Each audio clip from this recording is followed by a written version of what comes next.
Gemara, move on to Parshas Balak. The Gemara in Chulin. We talked about this Gemara a bit last year in the men's Chumash year.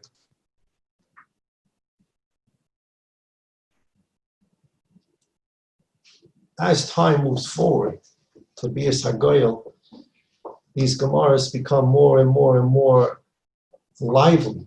They jump off the page for us.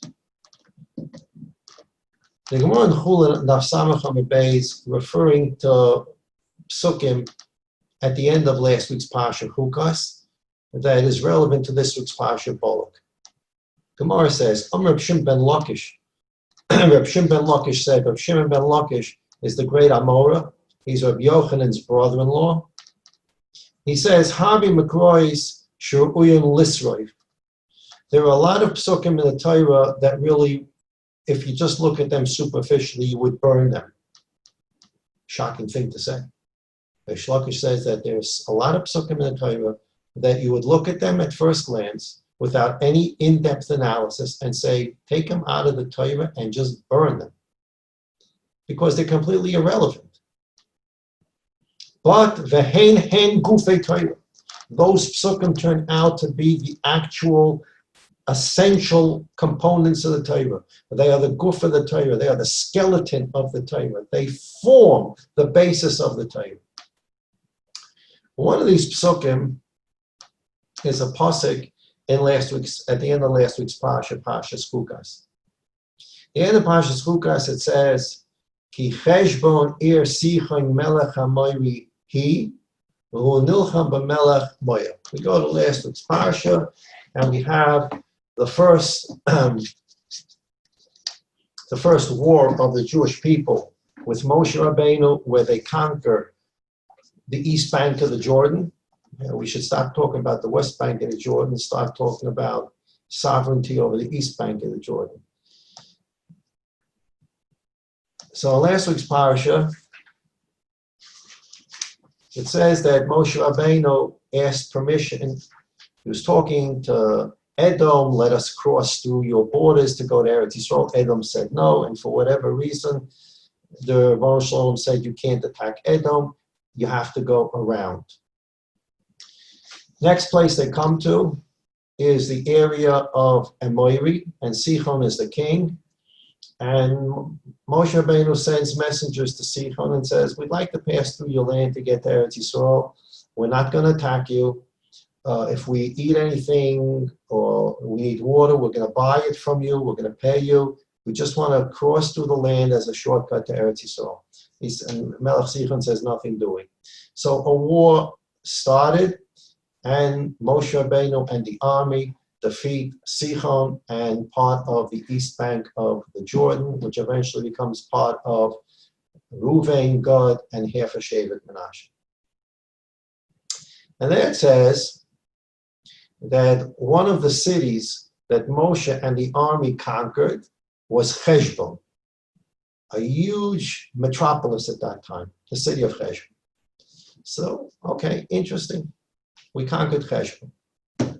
Move on. The Torah adds a pasuk here. Ki Cheshbon ir Sichon melech hamoyri.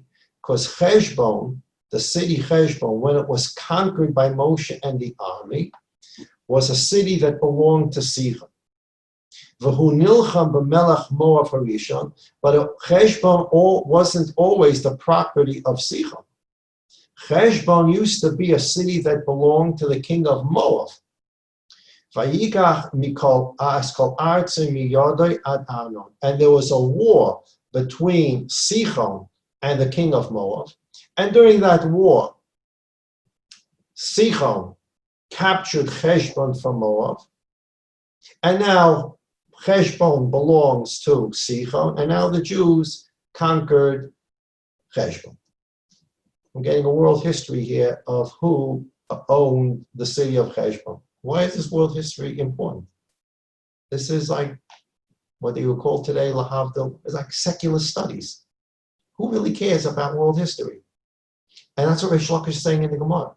Reish Lakish is saying, this is a pasuk, this is one of the psukim, I would take out of the Sefer Torah. If I didn't understand its significance, I would burn it.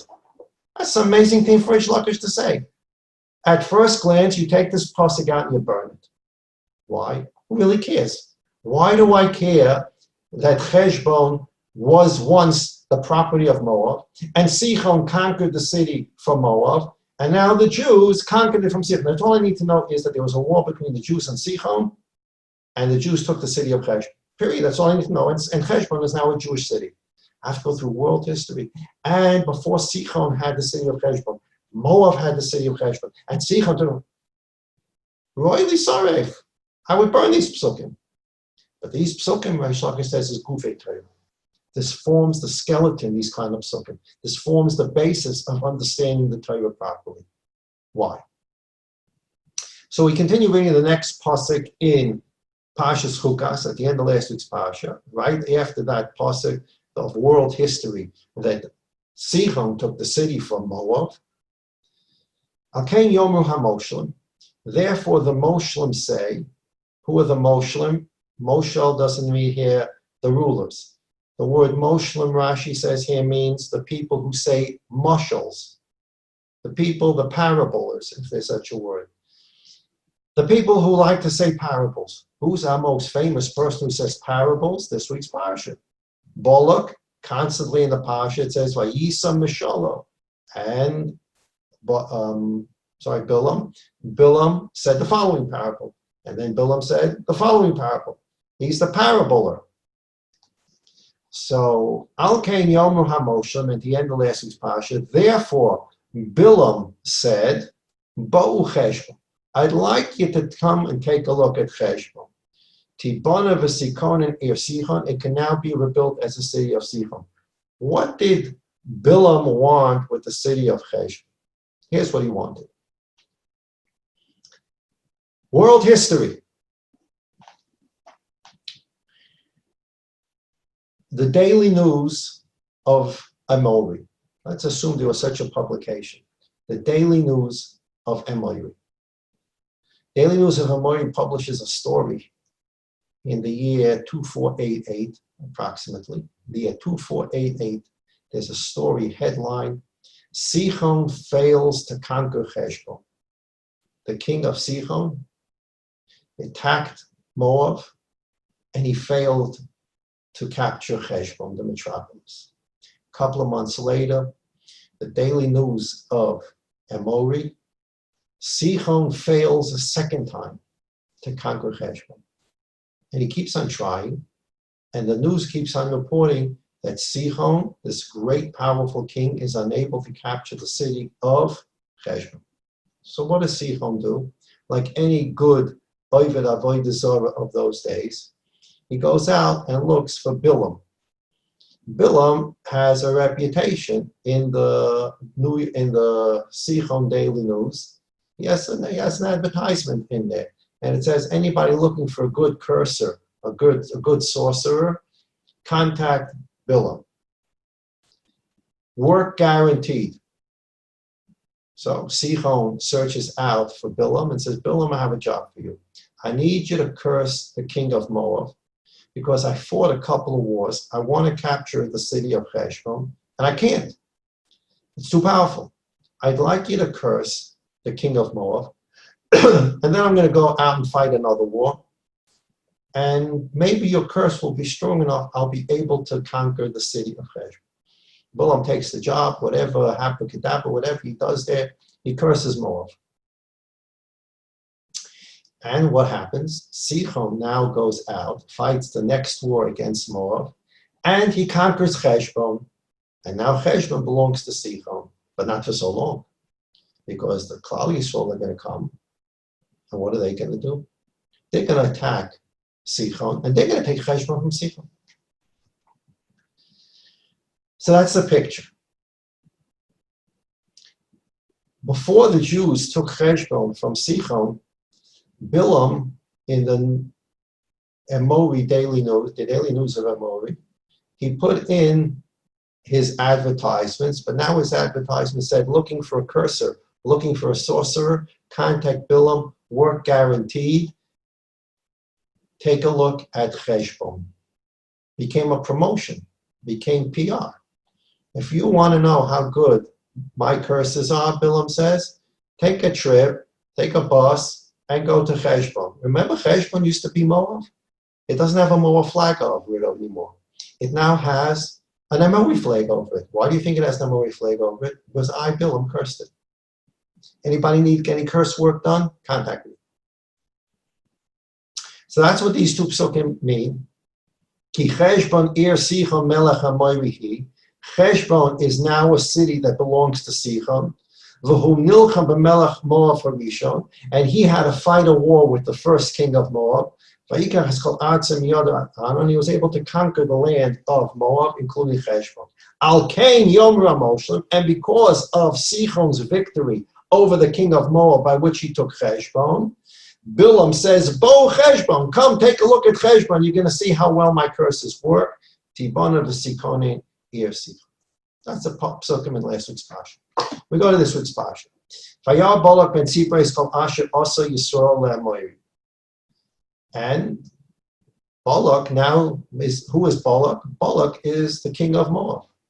Balak ben Tzipra melech l'Moab be'Isai, the pasuk says. Balak has heard this. He knows his history. He's the king of Moab. And he knows that Cheshbon used to belong to Moab. Now, why isn't Cheshbon part of Moab anymore? Because Sichon took it away. How did Sichon conquer Cheshbon? He wasn't able to do that for years because he hired Bilam to curse the previous Moab king. And that's how Sichon was able to keep Cheshbon. This guy Bilam's curses actually work unbelievable. If I want to protect myself against the Jews, you know what I'm going to do? I'm going to hire Bilam to curse the Jews. And Balak sends a message to Bilam. I know that when you bless, it's blessed, and when you curse, it's cursed.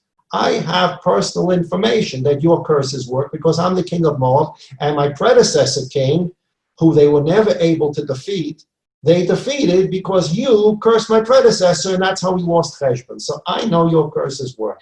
And now I'm hiring you to curse the Jewish people. That's a story. So Reish Lakish in the Gemara in Chulin says that the pasuk at the end of Chukas is a pasuk that you would want to take and burn. That's all I need to know is that the Jewish people conquered Cheshbon, and now it's a Jewish city. That next history, what do I need to know that Cheshbon was once Moab, and Moab was conquered by Sichon, and Bilam is the one that cursed Moab? What do I need all this for? This forms the skeleton of the Torah. There's basic fundamental understanding here. What's that? Reish Lakish explains that when you go to Parshas Devarim, the Rabbanu Shalom warned Klal Yisrael that when you come near the country of Edom, do not attack them because they have certain zechusim from Esau. When you come to Moab, do not attack them, or don't conquer them. Moab, Ammon, two different standards. But don't attack them. And Ammon, don't attack them, because Ammon and Moab come from Lod, and they have certain zechusim. Do not attack them. Do not conquer them. Difference between Ammon and Moab, we're not going to go into now. But there are three nations, Rabbanu Shalom said, do not attack. Edom, Esav, Ammon, and Moab. Esav and the two Ammon and Moabs that come from Lot. And by the way, those three countries belong to us. At the Brisbane Absorim in Lech Lecha, the Rabbanu Shalom told Avraham Avinu, I'm giving you 10 countries. And then we never hear about the 10 countries again. We only hear about 7. What happened to the other 3? The other 3, if you go to Parshas Lech Lecha, it says, Keni, Kenisi, Kadmoni. Keni, Kenisi, Kadmoni, Rashi tells us from Chazal, that's Edom, Ammon, and Moab. And the Rabbanu Shalom is leaving those 3 nations for Bias Mashiach. When Mashiach comes, the borders of Eretz Yisrael, which people think they're going to tell us what the borders of Eretz Yisrael are, but the borders of Eretz Yisrael are told to us by the Torah. And the borders of Eretz Yisrael all go all the way to the Nahar HaGadol, Nahar Pras, goes all the way to the Euphrates. All the way up to the Euphrates is Israel. It's Eretz Yisrael. Not for us now. Mashiach comes, it's incredibly large. But the Rebbeinu Shalom said until Mashiach comes, you're not to attack Moab, you're not to attack Edom, you're not to attack Ammon. Some of you are going to have a question. Those who know Nevi'im are going to have a question about the different wars that the Jewish people did fight against Moab, specifically in the days of Edom, specifically in the days of David HaMelech. The kasha is asked and it's dealt with. But there's a prohibition until Mashiach comes not to conquer those lands and not to take those lands. Excuse me 1 second. Yes. Yeah.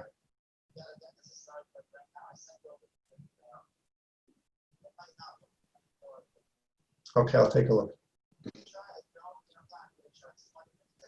All right. Thank you, son. Bye-bye. Apologize.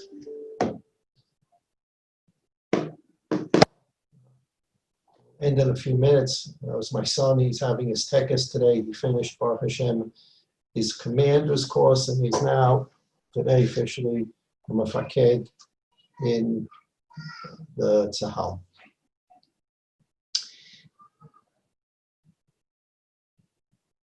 So we have a prohibition to attack Ammon, Moab, and Edom.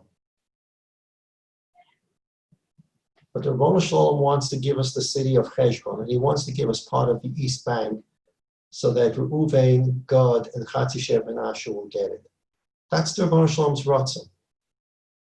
But the Rebbeinu Shalom told Avraham Avinu that Keni, Knis, and Kadmoni, and he tells us this in the Torah, you cannot attack Ammon, Moab, and Edom. So if I can't attack Ammon, Moab, and Edom, how do I get part of the East Bank for Reuven, Gad, Chatzishev, and Asher? How do I do that? I can't. He told me I can't attack them. Rebbeinu Shalom is running the book. The Rebbeinu Shalom says, you know what, Bilam? You're going to go help Sichon. He's going to curse Moab. And therefore, Sichon is going to conquer Heshbon and the surrounding cities. And now these cities belong to Sichon. Now the Jewish people can go and fight a war with Sichon. There's no prohibition to fighting Sichon. Now Jewish people can fight Sichon, and they can conquer Sichon. And now they get this part of the East Bank that the Rebbeinu Shalom wants to get them. Not because they fought Moab, because you're not allowed to fight Moab, but because Sichon took the land from Moab. Now the Jewish people can take the land from Moab. And the Gemara calls this Ammon u'Moab Tiharu b'Sichon. The Rebbeinu Shalom cleansed Ammon and Moab through Sichon. Jewish people couldn't attack Ammon and Moab. They couldn't get that land. So Rebbeinu Shalom purified the land by giving it to Sichon. How did Sichon get it? Because Bilam cursed Ammon, because Bilam cursed Moab, and now the Jews can fight Sichon and get the land.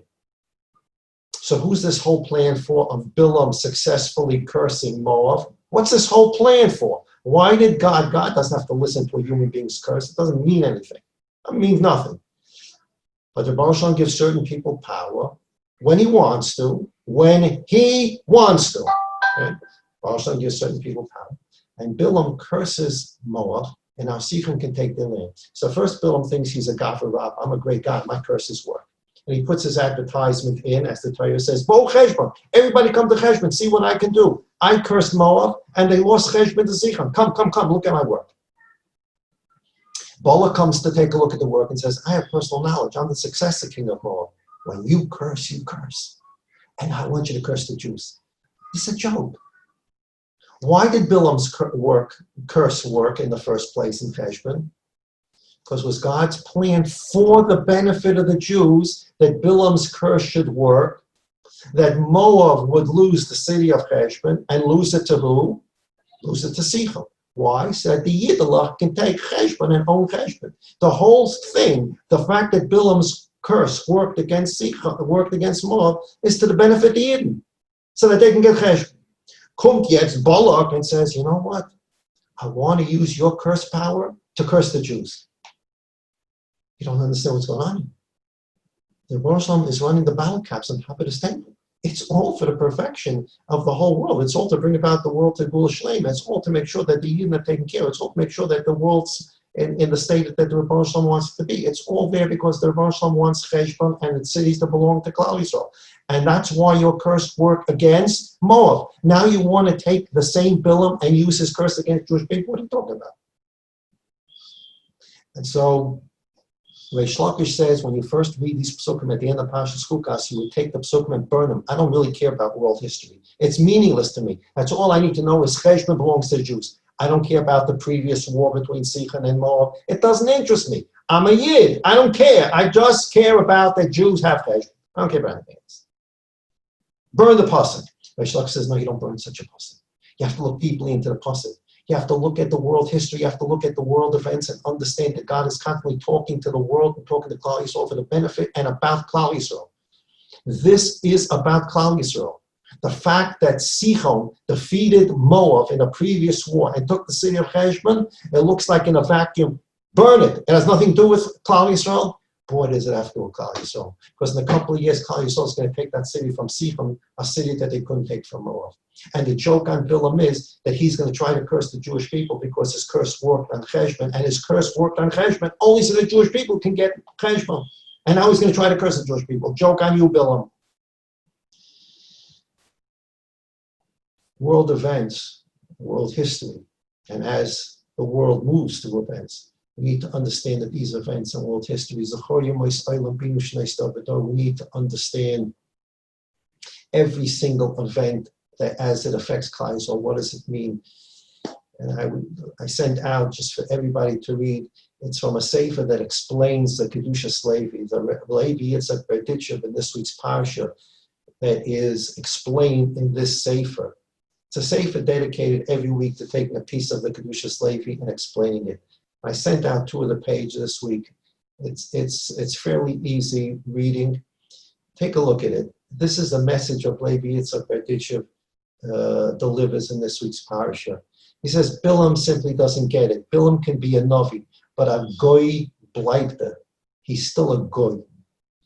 And the reason that he's a Goy is that he's going, the first time around, the Rebbe Shalom said, you're not going with these people, with Balak's messengers. I don't want you cursing these people. A second group of Balak's messengers come. And Bilam goes back to God. Mechutzav, the Gemara calls him in Sanhedrin Perek Chelek, the Gemara calls Bilam the pinnacle of chutzpah. The Rebbe Shalom told you the first time, you're not going with the first group of messengers. You're not going to curse the people. He comes back to the Rebbe Shalom and says, can I go with these people? As if God's going to change his mind. We just talked about this before in the Ramchal. And Yeshem Moshnisi, God doesn't change. I told you already that you're not going and you can't curse the people. So a second group of messengers come and say, oh, can I go with these people? Gegas unter hate. And at the end of the day, Bilam's going to end up getting killed by Klal Yisrael. I told you once, don't go. Can I go now? Because unter hate, go. But on the way, as he's going there, his asain, his mule, doesn't want to go. And it keeps on dropping to the floor. And every time it drops to the floor, it goes into a stone fence. He keeps on hitting his mule. And then the mule says to him, why are you hitting me? What are you doing to me? And then a malach has to come to Bilam and say, why did you hit your son 3 times? Didn't you get the message? We're trying to stop you from going to Balak. God told you once not to go. You mitchid God, chatzifa netzicha labisha. You mitchid God, quote unquote, the Gemara says it's Sanhedrin. So God said, go listen to hate. But again, God sent you a couple of more messages. The asin drops to the floor. The asin crashes your leg into a stone wall. He's trying. God's talking to you. He already said to you explicitly, don't go. And so you ask a second time. So God says, go gesundheit. Leave me alone. But as you're going, the Baruch Shalom is still sending you messages. The asin doesn't want to go. And you're a Navi. You're a Navi. Can't you read the writing on the wall that when the asin, who has never done this to you before, the asin said that to Bilam, have I ever acted this way? No, I'm very loyal to you. So why did Bilam didn't get a message? He already spoke to God and God said, don't go. And now he mentioned God and he's going. If the asin is dropping down 3 times, God is saying to you, maybe you should turn around and go back because this is not going to work out well for you. No, no, no. He keeps on going. He doesn't read the writing on the wall. He's going because he has his story and he's going to go curse Klal Yisrael, which is a joke in itself because his curses don't work, which we just learned a couple of minutes ago. But he's going to go because that's what he wants to do. And he can't read the writing on the wall, but God's basically sending him a message. Turn around and go back. Don't do this. And that's what Blady Yitzhak says. It's so important, in particular for Klal Yisrael, to see what's going on in the world. God is constantly talking to a person. He's constantly talking to mankind. He's constantly talking to Klal Yisrael. Take a look at history. Take a look what's going on in the present. And through the understanding of the past, looking at what's happening in the present, open your eyes. God's talking to you and figure out what you need to do in the future. Figure it out. The corona, the riots, the statues being thrown down, Chaz, Chop, the craziness all around the world. The Pope, Yamach Shemoy, calling the Israeli ambassador and the American ambassador to the Vatican yesterday, and he's going to tell them that Israel can't apply sovereignty because he's going to tell the Pope, Yamach Shemoy, is going to talk about what Israel's borders are, Yamach Shemoy v'zichroi from this planet. He's going to tell Jewish people what their borders are in Eretz Yisrael. We have to think about the past. Rome has a very important part of our past, and it's still part of our present. We have to take the past and the present and understand what we're going to do with it in the future. And not believe that things are Hashem coincidence. God is, the Hashem is talking to us, talking to us, talking to us. He's talking to the Jews, he's talking to everybody, he's talking to those Jews in America. We still, some of them, I wrote to one yesterday. I sent a person 2 pictures that I saw in the news in America. One picture was of a pizza pie that was delivered about 10 minutes outside of Cleveland. Cleveland has a very wonderful Jewish community. But 10 minutes outside Cleveland, a 10-minute drive from Cleveland, a pizza pie was delivered, was given to a person that ordered the pizza pie. It's maybe a Jewish person, the name sounds Jewish, but the pepperonis that were on the pizza were shaped like a swastika. So when these people opened their pizza pie, they had a pizza pie with a swastika of pepperonis on it. And they, of course, they fired the workers for doing such a terrible thing. And right underneath that, there's a picture of swastikas drawn in Baltimore on building, on benches on the sidewalk, swastikas. And I sent this to a person who I talked to, and the person writes me back a highly educated message that says basically that these kind of stories only demonstrate the uneducated, quote-unquote, low-life types in America. I wrote this person back, I love you very much, but I gotta tell you something. When people try to bring to the attention of Jews in Germany what the swastika meant, and what it meant to have it painted on your window, what it meant to have it painted on your house. So the Jews, I'm sure, said there, it's just the lowlifes, the German lowlifes. It's crazy, nothing happening. People don't want to learn history. People don't want to look at the present. And people don't want to use the past and the present to understand how to deal with the future. The Baruch Shalom is talking to us. And right now, we think that the masks and the corona and the riots are very, very severe. This is just taps on the shoulder. The Baruch Shalom Hashem shouldn't have to send us bigger messages till we understand that we need to do something and come to Eretz Yisrael. This whole sovereignty nonsense would never be on the table. I say this to many people. They're drawing maps, they're not drawing maps. Did anybody ever hear of a discussion about Sanhedrin Murchevet being returned to Jordan? Is that, anybody understand that being on the table to discuss? Sanhedrin Murchevet was part of Jordan. When I came to Eretz Yisrael after I got married, I rented an apartment from a friend who had bought an apartment as a crazy investment on Sanhedrin Murchevet. This is in 1978, I think. He bought an investment apartment. He told me he paid $6,000 for this 2-bedroom apartment in Sanhedrin Mochevet because it was West Bank, it was this, it was that. Will the Israeli government give Sanhedrin Mochevet back? Anybody here recently, or in the longest time, Sanhedrin Mochevet is going to be given back? No discussion. Why? Because it's built up. And, okay, Mrs. Fade is sending me a message about Hanov. Nobody's talking about these things. Why? Because Jews came, built up the area, and they lived there. The Zehu. The Goyim call it facts on the ground. They're very scared of facts on the ground. And when Jews build in Eretz Yisrael, they say we're changing the facts on the ground. They're very scared of facts on the ground because facts on the ground are facts on the ground. The more Jews that come to Eretz Yisrael, and the more buildings that are built here, and the more areas that are occupied by Jews, occupied is a bad word, the more places that Jews live, the less there's going to be for negotiation. No negotiation here. I'm not negotiating Sanhedrin Mochevet.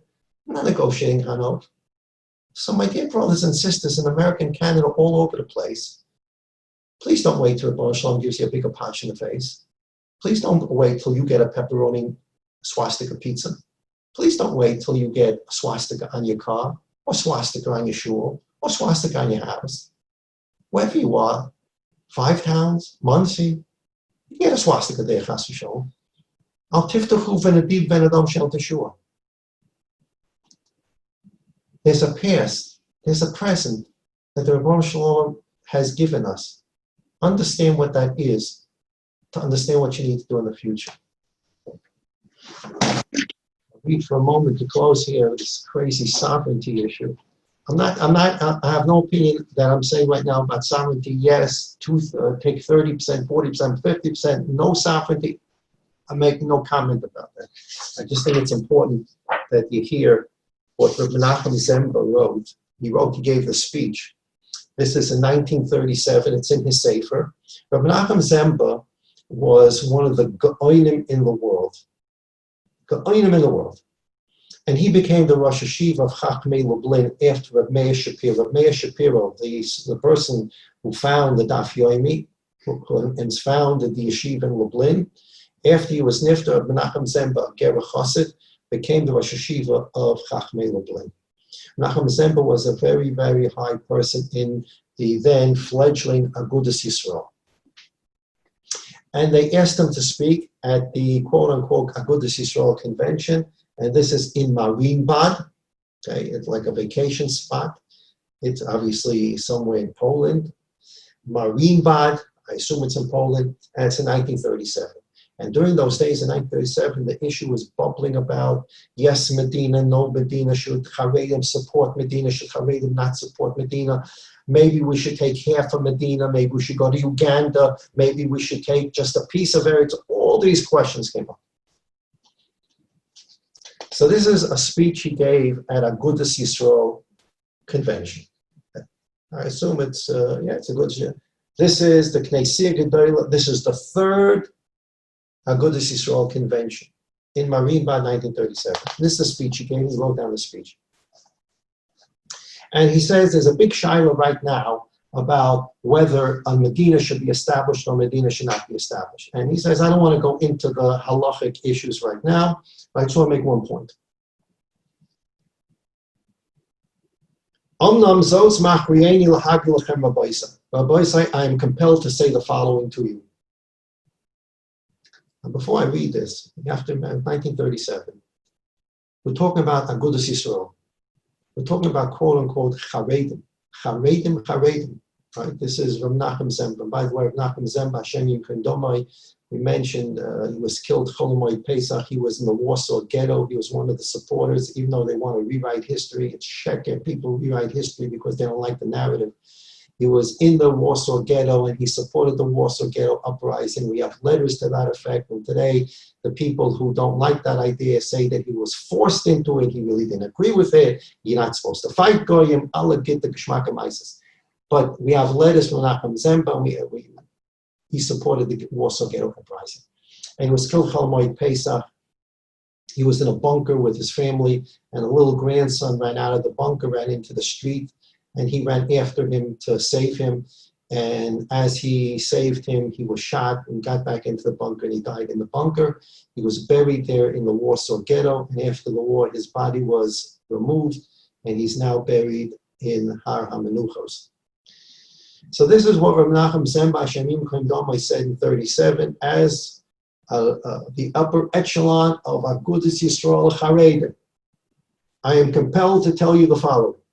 Yesh lanu Sefer Torah Kodesh. We have a holy Sefer Torah. Asher Nemar Lov Torahs Hashem Tamima. Our Sefer Torah is called Torahs Hashem Tamima. Torahs Hashem Tamima. Torahs Hashem Tamima.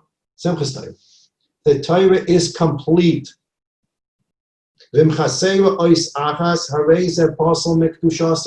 If one letter is missing from a Sefer Torah, the whole Sefer Torah is possible. Just one letter, the whole Sefer Torah is possible. Because the Sefer Torah has to be Tamima. Yesh lanu gam eretz, we also have a land. Asher gam oleh nema ki kedushasa hi kshekol Yisrael lecha. We have a land that's holy. And the holiness of the land depends upon every Jew living there. Right? There are all kinds of laws about Yovel and Shemitah. You have to have all Jews there. You have to have a majority of Jews there. But the more Jews that live in Eretz Yisrael, obviously, the more Kedusha halachically is triggered. You need a certain amount of Jews for Yovel to come back, which means that the more Jews that come here, the more halachic Kedusha is applied here. Yesh lanu v'lachein rak anoshim ka'ele asher lahem ha'oz hamar l'kroa gezorim mitarasenu hakmima hakadoisha. Only a person who's a big enough Russian that he would be willing to cut out a letter of the Torah and say, we don't need this letter, what's the big deal? We just read Reish Lakish in Chulin. What did Reish Lakish say? Superficially, there are psukim in the Torah, you take them out, cut them, and burn them until you learn them well and you understand that they form the foundational principles of the Torah. Rav Nachum Zemba says they'll show you with big chutzpah that would tell you, cut out a letter of the Sefer Torah, we don't need this letter. What did they just do to the Sefer Torah? They made the whole Sefer Torah puzzle because of one letter. Because Torah is Hashem Tamima. Heim asher yerhavu benafshim lekroya gam es artzeinu ligzorim. Those are the kind of people that will be willing to cut up Eretz Yisrael into pieces. Menachem Zemba, 1937, in the name of Agudas Yisrael, in the name of Charedim, the Rosh Hashiva of Chachmei Lublin, the people who would cut out a letter from a Torah and make a Sefer Torah possible because they don't think one letter makes a difference. Those are the kinds of mechutzafim and meshoyim that would have the chutzpah to talk about cutting out parts of Eretz Yisrael. We shouldn't be directed as to what Eretz Yisrael is and what Eretz Yisrael isn't by powers that be. We have to make our own cheshbon. We understand that there are different cheshbonis that have to be made. We're living in a world, there are all kinds of cheshbonis. Moshe, when they talked about Menachem Begin making peace with Egypt and retreating from Sinai, spoke to Rav Moshe, he spoke to the Lubavitcher Rebbe. There are cheshbonos. There are issues of safety. When you do certain things, are you going to cause a war? Will the war cause bloodshed? There are cheshbonos. We understand the cheshbonos. But these are all Torah cheshbonos. If I do X, can I, God forbid, cause a war that will result in loss of Jewish life?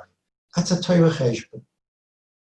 If I do the following, do I end up pushing the bull forward for Klal Yisrael, or I end up hurting Klal Yisrael? Chas v'shalom. That's Torah cheshbon. The cheshbon that is not a Torah cheshbon is, what does the Pope say? Even what does Trump say? As important as Trump has become, and he's a world leader, obviously, and he's done tremendous chesed for Klal Yisrael, and he should continue to do chesed for Klal Yisrael. But he is just a part of an equation. He's not the cheshbon. The cheshbon is a Torah cheshbon. If you understand that you can't cut out a letter of a Torah, then Menachem Zemba said, you understand you can't cut out Eretz Yisrael into little different pieces. It's not yours. It's the Eretz HaKadosh that Rebbe Shalom gave Abraham, Yitzchak, and Yaakov. And going back to the beginning of this year, before the Avodah started in the Beis HaMikdash, they said, Chevron.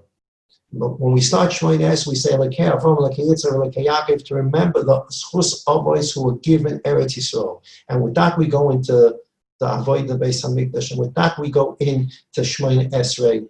And we're not allowed to have these kind of cheshbonos. The famous word of Rav Kook, last week's Parsha, Moshe Rabbeinu, with the hitting the rock to this, Moshe Rabbeinu was told, you're not going into Eretz Yisrael. Okay, so what happens at the end of Parshas Chukas? We just read about it. Moshe Rabbeinu fights Sichon and conquers the city of Cheshbon. Okay, and by conquering the city of Cheshbon, he's already starting really Yishuv Eretz Yisrael, because the area of Sichon that Moshe Rabbeinu conquered is eventually going to go to Reuven, Gad, Chatzi, Sheva, Menashe. So that eastern bank of the Jordan that Moshe is conquering is going to become part of Eretz Yisrael. So Moshe Rabbeinu is already starting conquering Eretz Yisrael.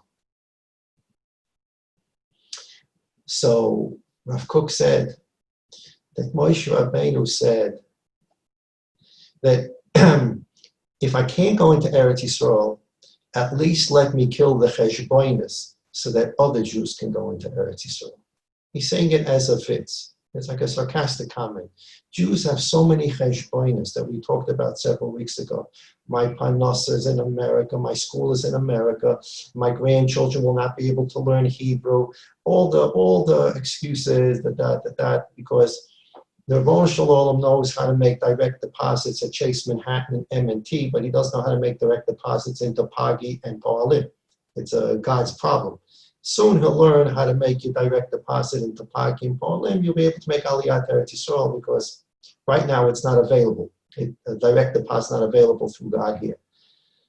So Moshe Rabbeinu said, the first thing I need to do is kill the cheshbonos. If I kill cheshbonos that these Jews have, the parnasa cheshbon, the shoulder cheshbon, the language cheshbon, my school cheshbon, when I kill all the cheshbonos, the rest of Klal Yisrael go into Eretz Yisrael. So Moshe Rabbeinu said, at least I'm going to fight Sichon and conquer Cheshbon and begin Klal Yisrael's entry into Eretz Yisrael.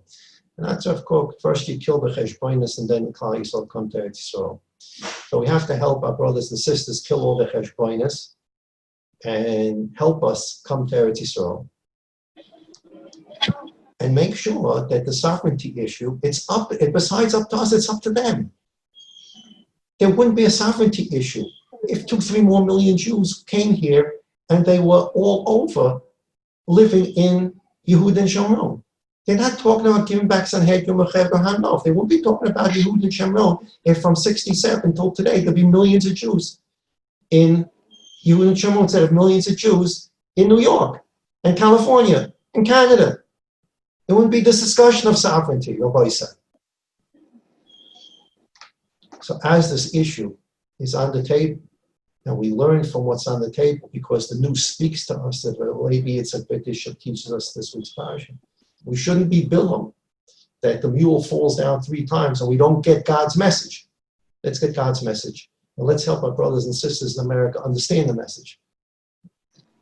And let's make sovereignty a non-issue, because there's nothing to be sovereign on. It's fully lived in by Yidden. Everybody have a wonderful day. Have a wonderful Shabbos Kodesh. All Yidden that need Yeshua shall have Yeshua. All Yidden that refuah shall have refuah. All Yidden that need Nechamas shall have Nechamas. Yeshua's refuahs Nechamas only come from the Bnei Shalom, who's the Yachid Echad Miyuchad. It can come through no one else. The Bnei Shalom Shluchim will work for him, and the Yeshua's Nechamas refuahs come through him. Bear in mind age, bear in mind your health conditions, do only those things outside which make sense for your particular circumstances. Stay healthy, stay well. Zaykason.